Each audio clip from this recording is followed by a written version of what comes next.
बेहतरीन जैसा हमने बताया कमल किशोर या मधु सोनी और जैसी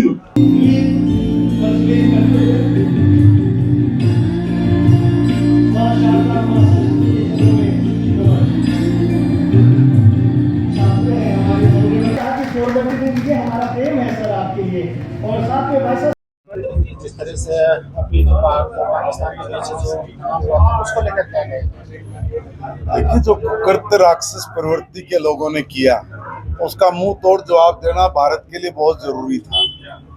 और भारत की राजनीतिक परिपक्वता कहिए इसको, और राजनीतिक परिपक्वता नहीं बल्कि समाज की परिपक्वता भी बोलिए कि सब समाज ने मिलकर ये कहा कि बार बार जो हमारी भावनाओं को कुचला जा रहा है, बार बार जो निहत्थे लोगों को कत्लेआम करके वो लोग आतंकवाद को बढ़ावा दे रहे हैं, उनकी कमर तोड़ी जाए। तो आज भारत ने ऐसी कमर तोड़ी है कि अब पाकिस्तान दोबारा या कोई भी आतंकवादी देश दोबारा ऐसी हिमाकत नहीं करेगा। ये तो ये सोच रहे थे कि बॉर्डर के साथ जैसे पहले एक दो बार भारत ने कार्रवाई की है तो बॉर्डर के साथ के एरिया में कोई कार्रवाई होगी, मगर उनको ये नहीं पता कि भारत के सम्मानित प्रधानमंत्री जी क्या बोल रहे हैं। उन्होंने कहा था कि जो भी आतंकवाद की बची खुची जमीन है उसको भी नेस्तनाबूद करने का समय आ गया। तो ये जो आतंक की फैक्ट्री चला रहे थे अंदर जाके, उन पर जो करारा प्रहार किया भारत की सेना ने, जो उनको नेस्तनाबूद किया है, अब अगर उनमें थोड़ी भी जहमत है, उनमें थोड़ी भी इज्जत मान है, अगर उनमें थोड़ी भी संवेदनाएं हैं, तो वो कभी इस तरह की घटिया प्रवृत्ति के काम नहीं करेंगे। अब जरूर सबक सीख जाना चाहिए। अगर फिर भी नहीं मानेगा तो मुझे नहीं लगता कि भारत की जनता दोबारा उनको इस तरह के उसमें देखेगी। फिर तो आर पार की बात हो सकती है। इस तरह का गुस्सा आम आदमी के उसमें था, हर आदमी के जहन में थी कि इनको सबक सिखाया जाए। अभी एक प्रयास किया है, ठीक है कि युद्ध कोई नहीं चाहता, मगर जिस तरह की ये लोग परिस्थितियां पैदा करते हैं उसमें मजबूरी बनती है भारत की सेना की भी और राजनीतिक परिपक्वता की भी कि हम लोग उतना एक्शन जरूर ले जितने की आवश्यकता है। आतंकवादी जो अगर तो एक्ट ऑफ वार का किया गया है, क्या किया गया है?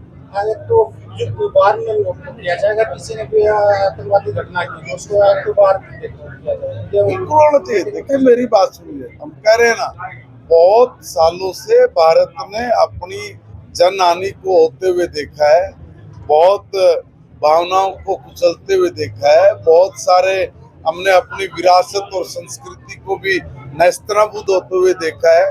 हमारे जो चिन्ह थे उनको खत्म किया है नाताताइयों ने, उसको भी देखा है। सारी तरह के विनाश को देखने के बावजूद भी इतनी संयमित संस्कृति अगर किसी की है तो वो हमारी हिंदू संस्कृति है।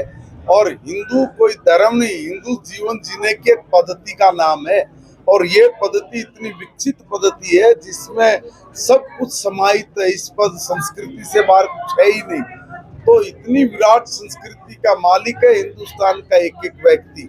अगर उसकी संस्कृति पर अब कोई कुठाराघात करेगा, कोई हास करेगा, कोई सीमाएं लांघेगा तो हम सीमा लांघ कर मारेंगे। सीज़फायर के बाद तुरंत उन्होंने सीज़फायर का उल्लंघन किया, तो उसका मजा हिंदुस्तान की सेना चखा ही रही होगी पक्का।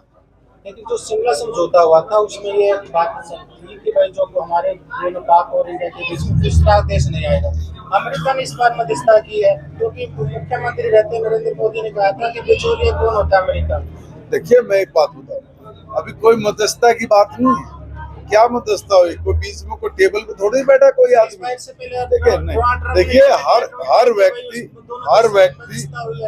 हर व्यक्ति अपनी भूमिका निभाता है।